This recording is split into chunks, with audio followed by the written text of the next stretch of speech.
Dubai chocolate fashion Spain तक पहुंच गया। पिस्ते का जुनून स्पेन तक पहुंच गया। इसका जिम्मेदार वो दुबई की चॉकलेट है जो सोशल मीडिया पर वायरल हो चुकी है। ये एक मिठाई है जिसकी कई नकलें और मुख्तलिफ अंदाज में तैयार की गई शक्लें मार्केट में आ चुकी हैं।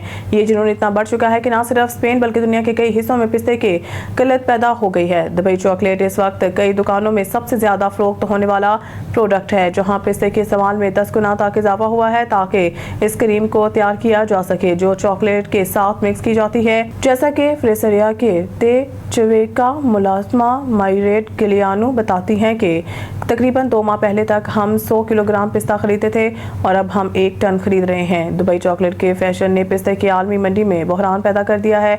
दुनिया में पिस्ते का ज़ख़ीरा कम हो गया है और माहिरीन का कहना है कि इस बहरान की एक बड़ी वजह अमेरिका में पैदावार का ख़राब सीज़न भी है, जो दुनिया का सबसे बड़ा पिस्ता पैदा करने वाला मुल्क है। इसलिए पिस्ते के सप्लायर्स दुनिया के हर कोशे से सप्लाई तलाश कर रहे हैं, हत्ता कि मुकामी किसानों की ज़मीनों तक भी जा पहुँचे हैं। बड़े पिस्तानवी किसानों से रब्ता किया क्योंकि वो इनके पिस्ते में दिलचस्पी रखते हैं। वो सितंबर के लिए मुआहदा करना चाहते हैं जब स्पेन में पिस्ते का सीजन शुरू होता है। अगर कोई चॉकलेट बनाने वाला आलमी मंडी में पिस्ता खरीदने जाए तो इसे अंदाजा होगा कि कीमतें आसमान पर जा पहुंची हैं। एक साल में आधा किलो पिस्ता 7 यूरो से बढ़कर 10 यूरो से तजावज़ कर चुका है और कीमतें अब भी बढ़ रही हैं। ये सूरत हाल इस वक्त की मकबूल तरीन प्रोडक्ट को भी महंगा बना रही है। दुबई चॉकलेट के 100 ग्राम की एक टॉफ़ी की कीमत अमूमन 80% कोको वाले चॉकलेट से 4 गुना ज़्यादा होती है।